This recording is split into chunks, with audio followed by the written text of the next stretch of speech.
I'm going to talk about how to properly strike the drum when you're playing. So first I'm going to just demonstrate playing on one drum and really playing singles, and then how you transfer that technique to playing a groove on the drums and cymbals. So just playing on one drum, the main thing to focus on is figuring out how to use the least effort possible and how to get the most use out of the natural rebound of the drum without sacrificing control. So it's a hard thing to focus on both of those at once. I'm going to give you some pointers on how to do that. So when you lift, if I'm just going to play, I'm going to strike with my right hand on the snare drum.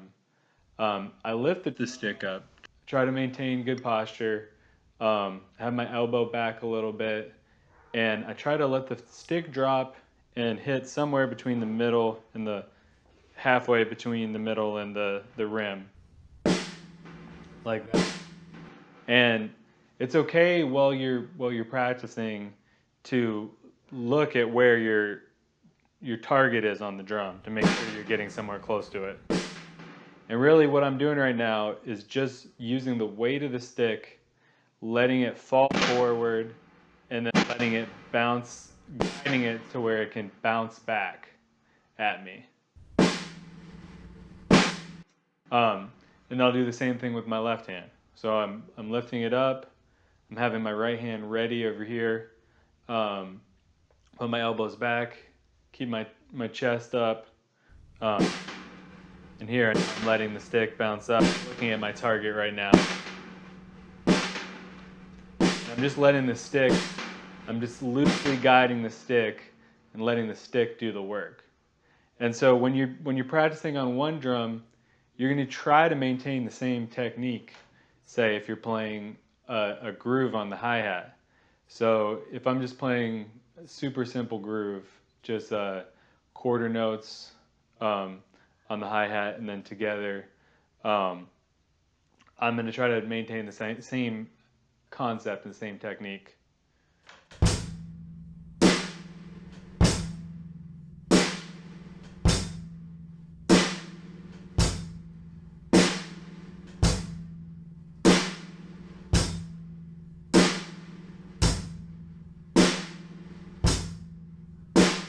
So I'm dropping the stick and letting the weight of the stick do all the work. The rebound on my hi-hat feels a little less than the snare drum, so it might not bounce back as much. So when something has less rebound, you might need to use more of your hands and wrists to sort of guide it back and reload for the next stroke.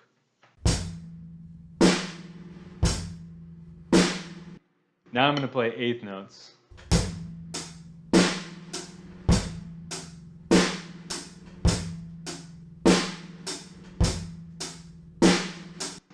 When you're first starting out, I find that it's really important to emphasize being loose with your grip, even if it means you dropping your sticks.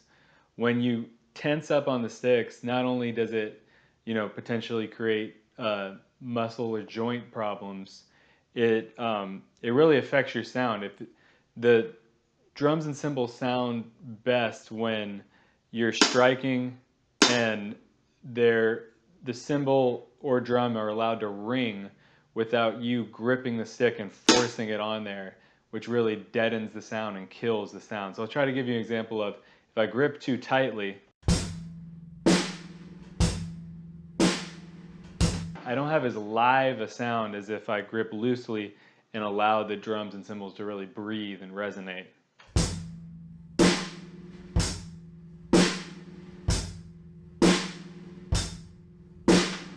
You'll also notice that I bring up my hands, both hands together when I'm striking the snare drum and the hi-hat at the same time. And so this is something I do and it just out of habit, and it really gives room for both arms to operate so I'm not crushing into each other. So you can see how I have my elbows slightly back and I'm bringing both hands up and dropping like this.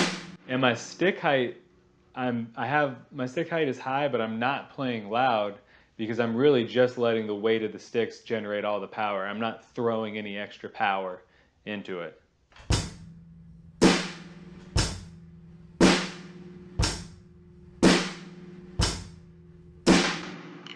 So yeah, I just wanted to give you guys a couple pointers on when you're starting out and uh, transferring, practicing technique on one drum to playing a groove, and really just how to maintain that technique and not wear yourself out, not hurt yourself by straining yourself too hard to play faster or get volume, because you're going to get the best drum sound by playing um, as loose as you can while maintaining control.